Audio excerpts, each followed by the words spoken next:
বন্ধুরা দেখো তোমার দাদা ভাই ওখানে কি করছে বলো তো। আলু তুলছি গাছে, একদম নারকেল গাছের গোড়ায় একটা গাছ। তো এখান থেকে এখানে এখনো পর্যন্ত আলু তোলা হয়নি। এই ফার্স্ট টাইম এখান থেকে আলু তুলবো, কিন্তু নারকেল গাছের মধ্যে যেহেতু আলু নারকেল গাছের ভিতরে ঢুকে গেছে, যতটুকু পাওয়া যাবে ততটুকুই খেতে হবে। খুবই ডিফিকাল্ট ব্যাপার। তো দেখি কতটা তুলতে পারি। দেখো এইদিকে দেখো কতটা নেমেছে ভিতরে। এই দেখো আলু দেখা যাচ্ছে, দেখতে পাচ্ছ? এই দেখো, তো চার দিয়েছি, অনেকটা কেটেও গিয়েছে। দেখো তো ওই লম্বায় কতটা রয়েছে এদিকে, সেটাই দেখছি। এই দিকটা ওনার বেশি নেই বোধ হয় নাকি? নেই, চাপ একটু আঙুল দিয়ে দেখো। তখন তো প্রেশার দিলাম, নেই ওইদিকে, নেই বেশি, মরমর করলো ওইদিকে এটা নেই। বোধ হয় এইভাবে হয়ে নিচে গিয়েছে। এদিকে চার দিয়ে তুলবো, চল তোলো দেখো।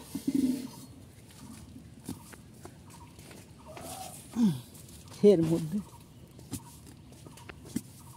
ওই তো উঠে আসছে, ভেঙে যাবে। ওই পাশেতে দাও এবার, একটু তুই দি। ওই পাশে ফাঁকা করো।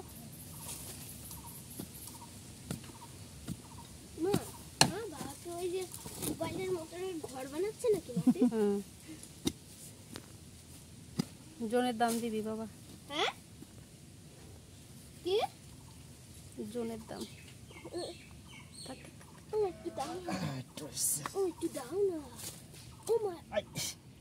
তখনকার ফাটাটা চাপ লেগেছিল না। এবার বালতি দে, বালতি দে। এই এতটুকু উঠেছে তো দেখতে পাচ্ছ, কালো বালতি। তাও এখান থেকে বাবা ভেঙে একেবারে কোটি কোটি হয়ে গেছে। তো দাও আরো তুলবো। দাঁড়ো, বালতির মধ্যে রাখবে না? বালতিতে রাখতে হবে না, এদিকে রাখছি নাকি দেখি। আচ্ছা, ওদিকে আর নামি নেই, ওখানে ওইটুকু গিয়েছে। এইটা দেখাবার কতটা মেনটুকু ওইদিকে ঢুকে গেছে। বাবার ভিতর বসেও থাকা যায় না।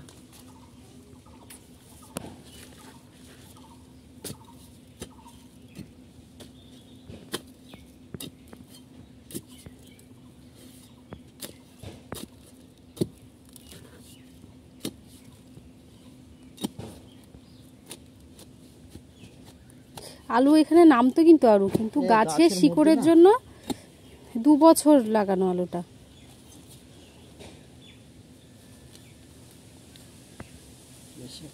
ওইদিকে শিকড়ে গেছে আলু।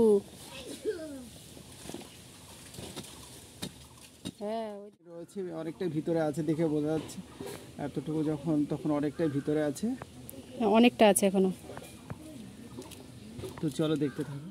আলু ভেঙে ভেঙে উঠছে, কিছু করার নেই যেহেতু শিকড়ের মধ্যে রয়েছে।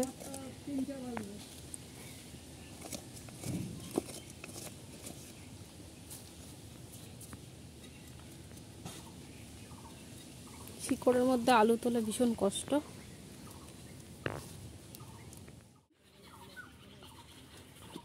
তুমি কি কিছু বলবা? বলো। আর কিছু বলতে পারছে না আলু তুলতে গিয়ে। না, সত্যি কষ্ট হচ্ছে তোমার দাদা ভাইয়ের, যেহেতু শিকড় আর জায়গাটা একদমই ছোট। অনেকটা আলু ভিতরে ছিল কিন্তু তুলতে পারলাম না, একদম যেহেতু নারকেল গাছের একদম শিকড়ের মধ্যে ঢুকেছে। তো দেখতে পাচ্ছ এর মধ্যে আলু তোলা অসম্ভব। অনেকটা আলু ছিল কিন্তু কি আর করা যাবে। কোন দিকে ঢুকে গেছে? এই ভিতর দিয়ে চলে গেছে। এখানে আর গাছ কেটে এইভাবে আর সম্ভব হচ্ছে না। ওটা নয় ফাঁকা রেখে দাও, পরে যদি কালকে পারো। আর এই হচ্ছে না, যতটুকু পেরেছি তুলেছি, ছাড়ো। তো এই আর কি।